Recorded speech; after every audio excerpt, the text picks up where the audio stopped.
Assalamu alaikum wa rahmatullah wa barakatuh. Que la paz de Allah esté con todos vosotros. El ser humano, desde sus orígenes, se ha planteado una serie de cuestiones trascendentes, de cuestiones filosóficas muy profundas, si se quiere llamar así.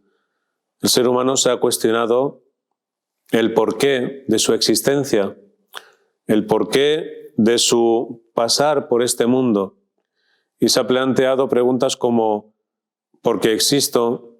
¿De dónde vengo? ¿A dónde voy? ¿Tiene algún sentido mi existencia? ¿Existe una fuerza mayor o un ser superior que nos haya creado, o simplemente esto es causa de una casualidad y estamos aquí porque sí y nada más? Todas estas cuestiones se las ha planteado el ser humano durante toda la historia en diferentes pueblos, en diferentes culturas y en diferentes civilizaciones. Y todos estos planteamientos han llevado a diferentes resultados.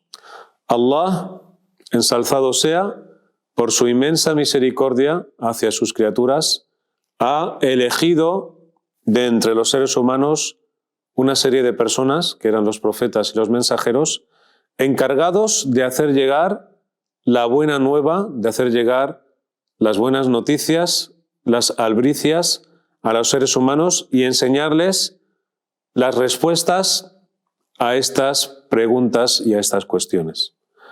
Y Allah ha respondido a estas preguntas a través de las diferentes revelaciones que ha hecho a los diferentes pueblos que han existido sobre la faz de la tierra. Y el Islam, como último mensaje que comprende esta última revelación dirigida a toda la humanidad y que además es el último de todos ellos y que comprende ese mensaje universal, se dirige a las personas y les ofrece eso que tanto ansiaban, que eran las respuestas que se habían planteado durante tantos siglos, el porqué de la existencia, por qué estamos aquí, de dónde venimos, a dónde vamos, qué hay en el más allá y sobre todo cuál es el sentido de nuestra existencia en este mundo, que hay un creador todopoderoso, supremo, que decidió por su voluntad disponernos en este mundo para una serie de cuestiones que le atañen únicamente a Él, porque Él es el soberano, el todopoderoso. Pero queriendo lo mejor para las criaturas y queriendo lo mejor para los seres humanos. Entre los seres humanos hay quienes han gozado del don de tener en su propio pueblo, en su propia comunidad o en su propia casa, si se quiere decir, han tenido una respuesta directa y un contacto estrecho a estas respuestas y a estos planteamientos que ha hecho Allah a través de la revelación. Sin embargo, han habido pueblos y sigue habiendo pueblos que no han tenido ese acceso directo a las respuestas que tanto anhelaban por parte de Allah. Es cierto que vivimos hoy día en unos tiempos que la extensión de la información, la proliferación del conocimiento es algo que ha llegado a muchos puntos de la Tierra y vivimos, entre otras cosas, gracias a la extensión de esa información, ese conocimiento. Muchos pueblos pueden disfrutar de ese acceso a cosas que antes bien se les tenía negada o bien no tenían las herramientas ni los medios como para acceder a esa información. Y en la antigüedad pues habían pueblos que gozaban, como he dicho, de ese don de poder acceder directamente a la revelación de Allah y conocer de primera mano las respuestas a esos planteamientos trascendentes, a esas cuestiones filosóficas, que son además muy profundas y muy humanas, y hay otros que, nunca mejor dicho, tuvieron que buscarse la vida y entregaron su vida en esa búsqueda. Y uno de ellos, que además es un ejemplo que tenemos que tener siempre presente, es el de un sahabi, un compañero del profeta llamado Salmán, Salmán al-Farisi, Salmán el persa. Salmán nació en la conocida ciudad de Asfahán y él pertenecía a una familia que era muy rica. Su padre era una persona muy adinerada y además Salmán llegó a ser uno de los guardianes del fuego que su pueblo adoraba. Es decir, que además gozaba de una posición preeminente dentro de su comunidad. Salmán practicaba esta religión y en una ocasión pasó junto a una iglesia y a escuchar los cánticos que salían de una iglesia, pues le atrayó. Y entonces se acercó a esa iglesia y sintió en su interior que esa religión, en principio, era mejor que la que él practicaba. Entonces se empezó a interesar por el cristianismo. ¿Qué es lo que ocurrió? Que su padre, enfurecido y rehusando totalmente que su hijo admitiese o ingresase o aceptase otra religión que no era la suya, le encarceló y le prohibió que saliese de ese lugar y que se interesase por otra religión. En esos momentos Salmán fue informado de que una caravana desde su tierra se iba a dirigir a lo que se ha conocido históricamente como Sham o la Gran Siria. Entonces él se escapó y montó en esa caravana para dirigirse a lo que hoy también se conoce en algunos lugares como Oriente Medio o Sham. Allí llegó a una iglesia y se puso al servicio de un obispo cristiano, porque él realmente, el cristianismo le había llegado al alma y se puso al servicio de este obispo. Sin embargo, a lo largo de su contacto y su relación con este obispo, vio una serie de actitudes que eran realmente deplorables y que él no admitía en su corazón, y veía que había corrupción en la persona de este obispo. Pero él se quedó en su compañía hasta que murió.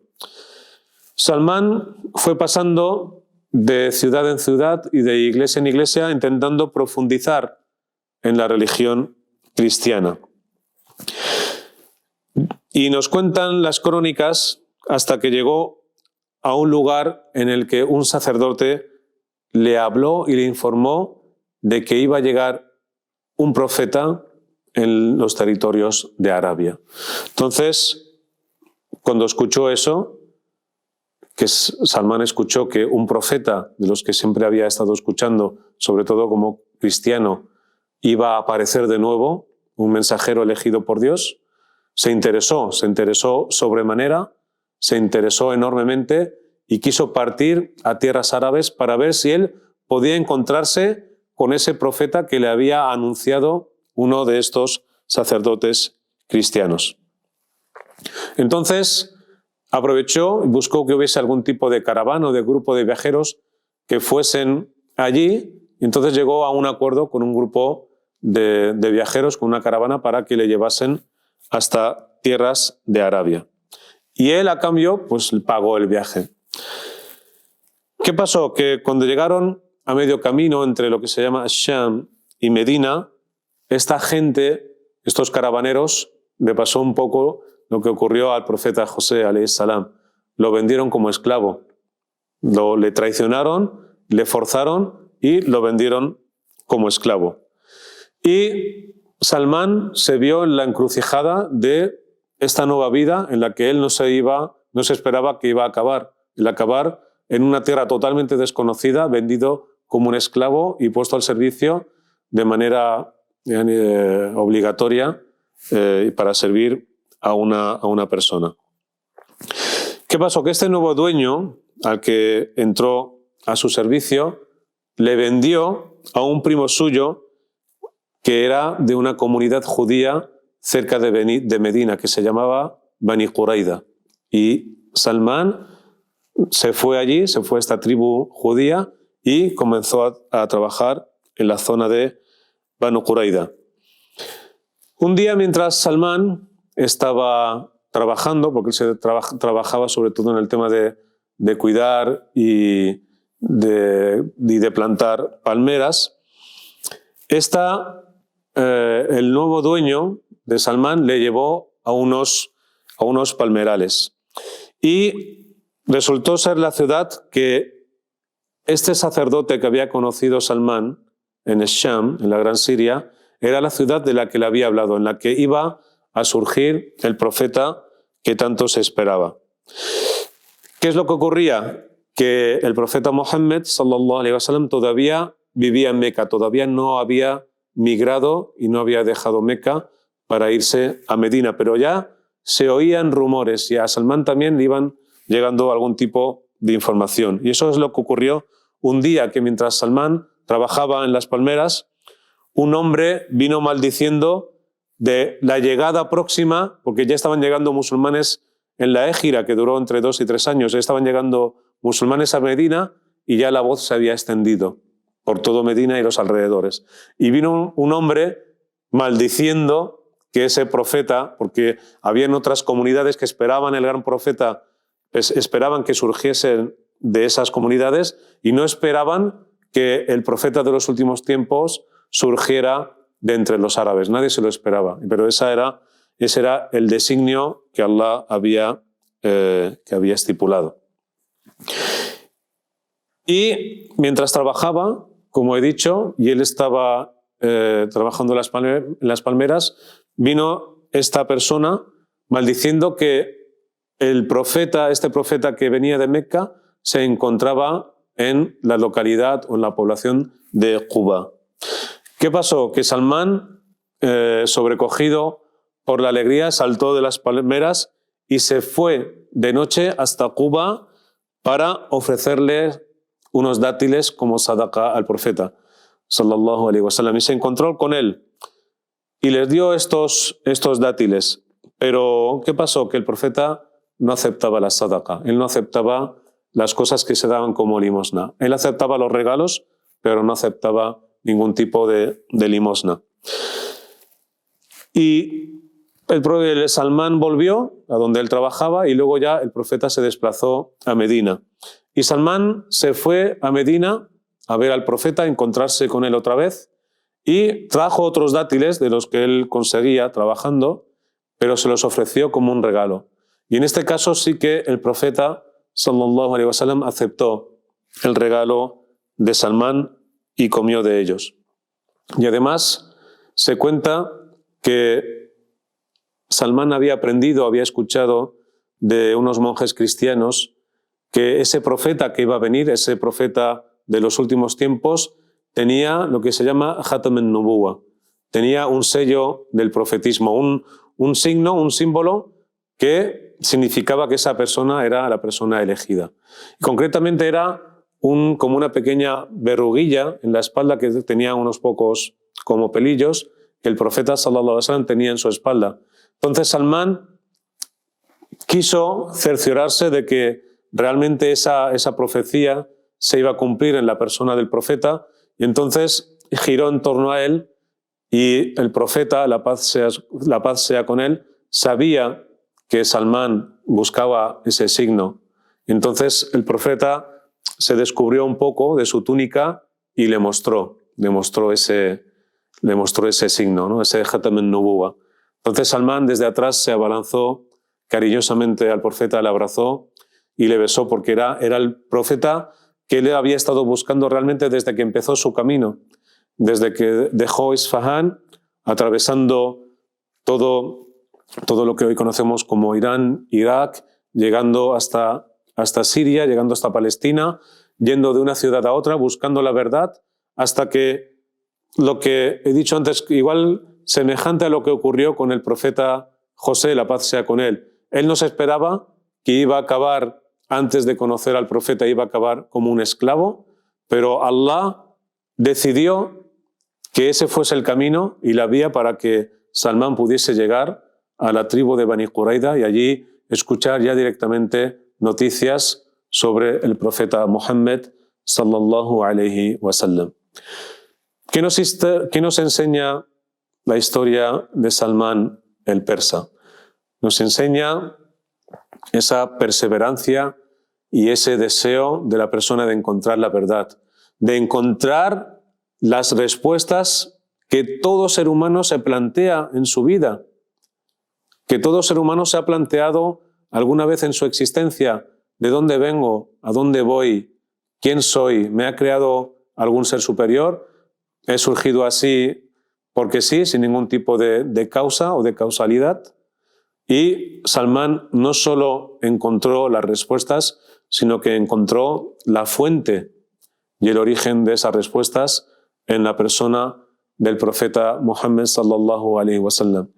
Y hay un hadith sahih que no es muy conocido, en el que el profeta habla de esa gente, de la virtud y la excelencia de esa gente que busca la verdad.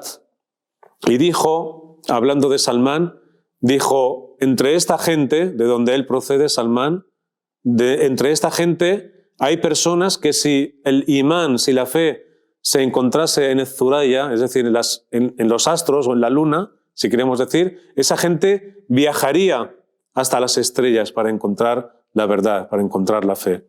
Entonces el profeta Muhammad sallallahu alaihi wasallam nos habla de esa tenacidad, de esa perseverancia que mucha gente tiene por saciar la necesidad que tiene de encontrar la verdad.